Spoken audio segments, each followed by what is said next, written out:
Good evening दोस्तों। आज का जो टॉपिक है मोतियाबिंद, जिसको कैटरेक्ट बोलते हैं हम लोग, और इसको सफ़ेद मोतियाबिंद भी आम बोलचाल की भाषा में बोला जाता है। इसी के बारे में बात करेंगे, क्यों हो जाता है, सबको क्यों हो जाता है, क्या कारण है और इसका क्या इलाज होता है, क्या उपाय हो सकता है बचने का, हो भी सकता है बचने का कोई उपाय कि नहीं, ये सब बात करेंगे हम लोग इस वीडियो में। तो मोतियाबिंद की बात करें, कैटरेक्ट की बात करें तो क्या होता है। कैटरेक्ट का सबसे आसान भाषा में जो इसकी डेफिनेशन हो सकती है कि आपकी आँख के अंदर जो लेंस लगा है, जो नॉर्मली क्लियर होना चाहिए, वो धुंधला हो गया है, मतलब हेजी हो गया। उससे होगा क्या कि आपके आँख के अंदर जो लाइट है वो सही से नहीं जा पाएगी आपके पर्दे तक, और लाइट जब सही से पर्दे तक नहीं जाएगी तो आपको दिखना बंद हो जाएगा। तो मोतियाबिंद का आसान भाषा में मतलब है कि आपके आँख के अंदर का लेंस ख़राब हो गया है। जैसे मैंने चश्मा पहन रखा है, ऐसे अंदर लेंस होता है, वो उम्र के साथ ख़राब होता है। क्यों होता है? क्योंकि एज रिलेटेड चेंज शरीर के सारे हिस्सों को प्रभावित करते हैं। जैसे बाल हमारे पकते हैं, झड़ते हैं, स्किन ख़राब होती है, दांत उखड़ता है, हड्डियां कमज़ोर होती हैं। ऐसे ही लेंस के अंदर भी चेंज आते हैं, उसके प्रोटीन में, उसके फाइब्रस स्ट्रक्चर में, उसके अंदर जो वाटर कंटेंट होता है। इससे ये जो लेंस ट्रांसपेरेंट होना चाहिए ये हो जाता है, हेजी हो जाता है, क्लाउडी हो जाता है। इस कारण से ये मोतियाबिंद की समस्या आती है, और ये समस्या सबको होगी, कोई नहीं बच सकता। एक उम्र के बाद है, किसी को 60 में होगी, किसी को 70 में, किसी को 80 में, पर होती सबको है, कोई इससे बच नहीं सकता है। तो ये तो हो गया मोतियाबिंद का कारण।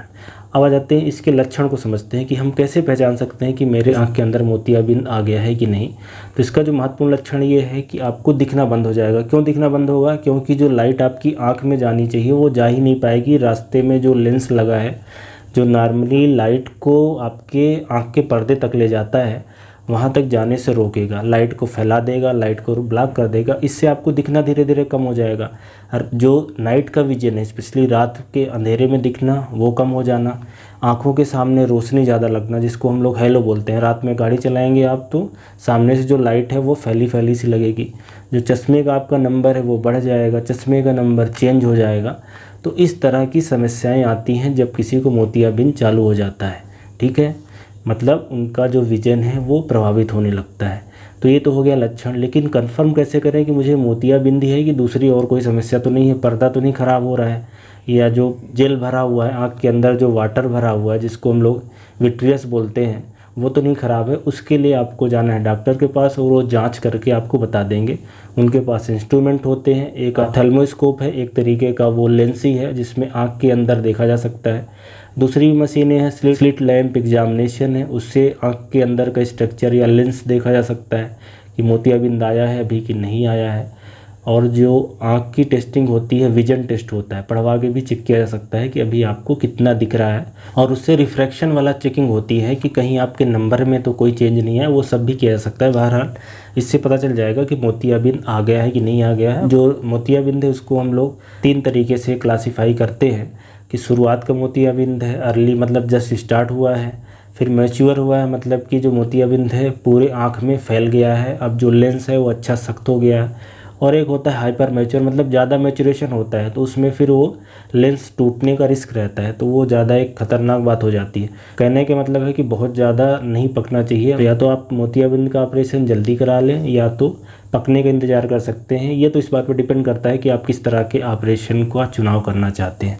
तो ये हमने पहचान लिया। अब आ जाते हैं इसके इलाज पे कि मोतियाबिंद तो आ गया है तो अब क्या करें, क्या कोई तरीका है, कोई इलाज हमारे पास है। तो मोतियाबिंद का सिर्फ एक ही इलाज है, ऑपरेशन करना। क्या ऑपरेशन करना? जो आँख के अंदर का लेंस है उसको निकालो और बाहर से एक आर्टिफिशियल लेंस लगा दो। इसके अलावा कोई दूसरा तरीका नहीं है।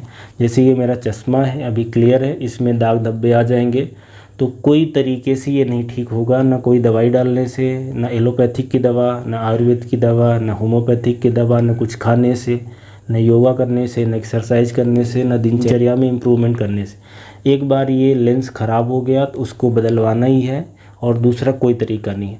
ऐसा हो सकता है कि आप कुछ खाने से, अच्छी दिनचर्या से आपका जो कैटरेक्ट है वो थोड़ा देर आए, मान लो 60 साल में आने वाला है तो 70 में आएगा, लेकिन एक बार आ गया तो उसका फिर कोई इलाज नहीं है, सिर्फ ऑपरेशन है।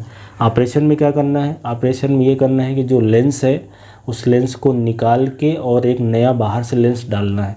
ये जो आँख के अंदर लेंस होता है ये एक थैले में रहता है, कैप्सुलर बैग होता है, उसमें रहता है वो। उसके लिए अलग अलग तरह की टेक्निक्स हैं, काफ़ी डेवलपमेंट होते जा रहे हैं।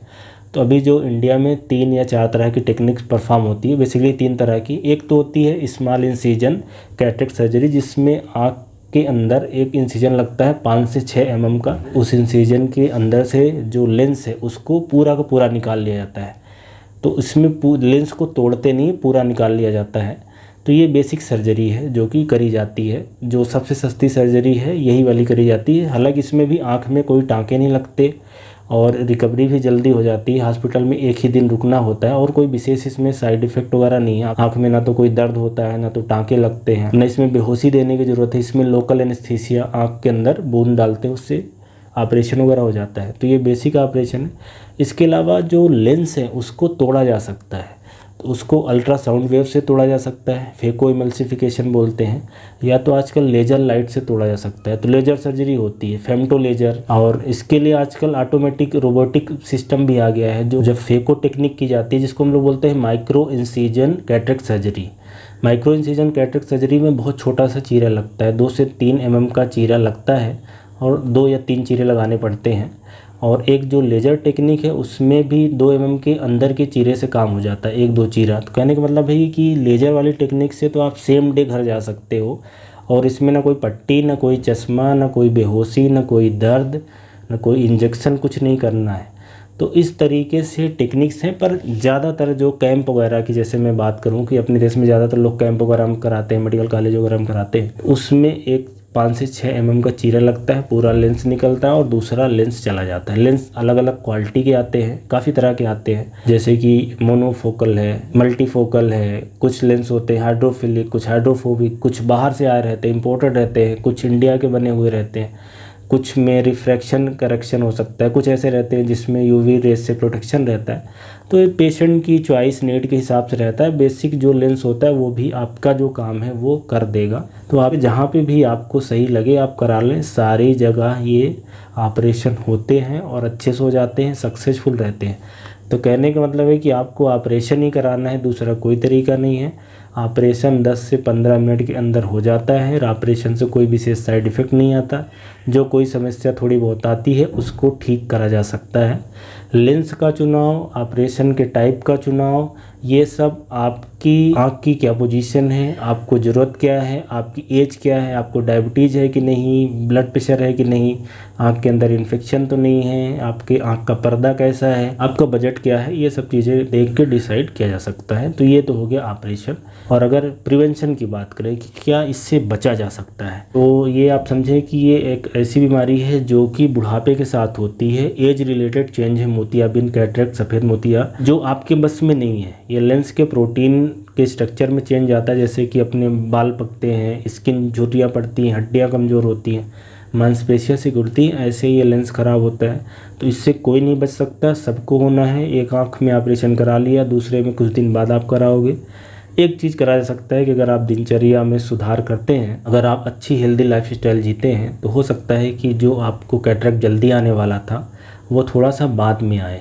तो अगर आप जैसे कि सब्जियां खाते हैं, फल वगैरह खाते हैं जिसमें विटामिन ए, विटामिन सी है, तो कैटरेक्ट थोड़े दिन बाद आता है। डायबिटीज़, हाइपरटेंशन है तो उसको कंट्रोल करना है।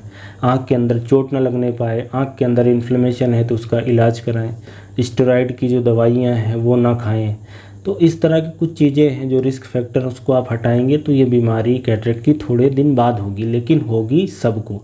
तो कहने का मतलब है कि इससे कोई बच नहीं सकता, कोई प्रिवेंशन नहीं है। प्रिवेंशन इतना है कि ये थोड़ा सा लंबे समय के लिए टल सकती है। तो ये कैटरेक्ट के बारे में जो बेसिक जानकारी होती है कि ये क्या है, क्यों हो जाता है, क्या आप कर सकते हैं, ये आप समझ गए होंगे, ऐसी मैं उम्मीद करता हूँ। Thank you so much.